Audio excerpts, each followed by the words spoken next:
शिवलिंग पर पैर रखने वाला ये भक्त कौन है? ये कहानी है आंध्र प्रदेश के श्री कालाहस्ती की, जहां एक शिकारी तिन्ना ने भक्ति के सारे नियम तोड़ दिए। तिन्ना भोले भाले थे, उन्हें शास्त्रों का ज्ञान नहीं था।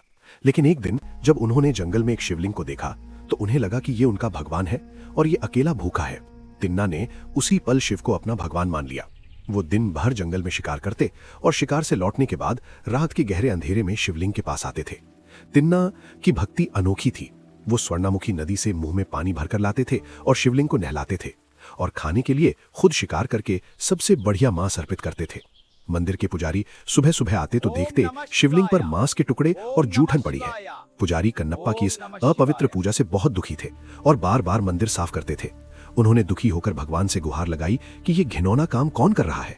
तब एक रात भगवान शिव ने पुजारी को सपने में दर्शन दिए और कहा, घबराओ नहीं, कल तुम छिपकर देखना, मैं तुम्हें उस भक्त की सच्ची भक्ति दिखाऊंगा। अगली रात पुजारी छिपकर देख रहे थे।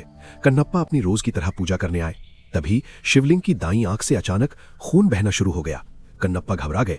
उन्होंने जड़ी बूटियां लगाईं, लेकिन खून नहीं रुका। अंत में उस अनपढ़ भक्त को एक ही रास्ता सूझा, आंख के बदले आंख।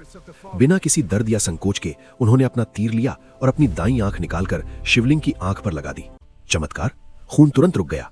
लेकिन तभी शिवलिंग की बाईं आंख से भी खून बहना शुरू हो गया। कन्नप्पा समझ गए कि अब उन्हें अपनी दूसरी आंख भी देनी होगी। मगर उन्होंने सोचा, दूसरी आंख निकालने के बाद मैं देखूंगा कैसे कि आंख को सही जगह कहां लगाना है। तब उन्होंने अपनी दूसरी आंख निकालने से पहले शिवलिंग की आंख पहचानने के लिए अपना पैर शिवलिंग पर रख दिया। भक्ति के इस चरम बलिदान को देखकर पुजारी की आंखें फटी रह गईं। भगवान शिव साक्षात प्रकट हुए। उन्होंने कन्नप्पा को गले से लगाया और उन्हें मोक्ष प्रदान किया। जिस जगह कन्नप्पा ने यह बलिदान दिया वो आंध्र प्रदेश का श्री कालाहस्ती है। इस जगह का नाम यहाँ के 3 पुराने भक्तों पर पड़ा है, श्री यानी मकड़ी, काल यानी सांप और हस्ती यानी हाथी, जिन्होंने यहाँ स्वर्णामुखी नदी के किनारे स्थित वायुलिंगम की पूजा कर मोक्ष पाया था। कन्नप्पा का बलिदान जिस जगह पर हुआ वो वायुलिंगम मंदिर के बगल में है और इसे कन्नपेश्वर पर्वत कहा जाता है।